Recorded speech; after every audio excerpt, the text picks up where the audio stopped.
आणि आता राज्याच्या विविध जिल्ह्यातल्या ठळक घडामोडींकडे एक नजर. जिल्हा झटपट.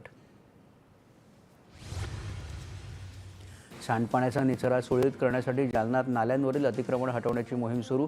पावसाळ्यापूर्वी नाल्यांची साफसफाई करण्याचे जालना मनपाचे निर्देश.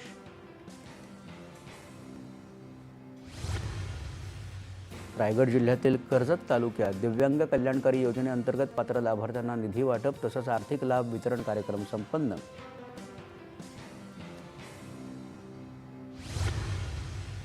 रायगड जिल्ह्यातील अलिबाग तालुक्यातील रमेश म्हात्रे यांच्या अंगणात आलेल्या नागाला पकडून सर्पमित्र आसिफ मलिक यांनी दिले जीवनदान.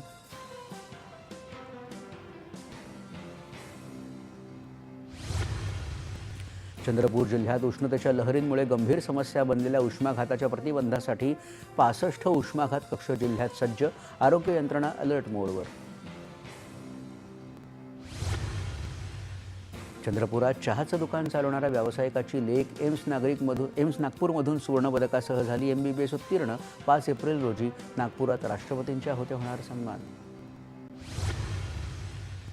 वाशिमच्या मंगळूरपीरमध्ये उन्हाळी पेरणीला वेग. तीळ आणि ज्वारीचं क्षेत्र वाढलं दुपटीनं.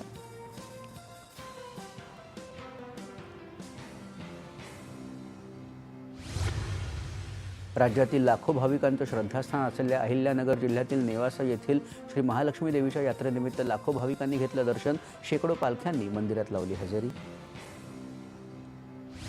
आणि महाराष्ट्रातील उदयोन्मुख खेळाडूंना जागतिक स्तरावर चमकण्याची संधी देण्यासाठी मिशन लक्ष्यवेध अंतर्गत मुंबईत राज्यस्तरीय नेमबाजी निवड चाचणीचं आयोजन. निवड झालेल्या खेळाडूंना लाभणार आंतरराष्ट्रीय दर्जाचं प्रशिक्षण.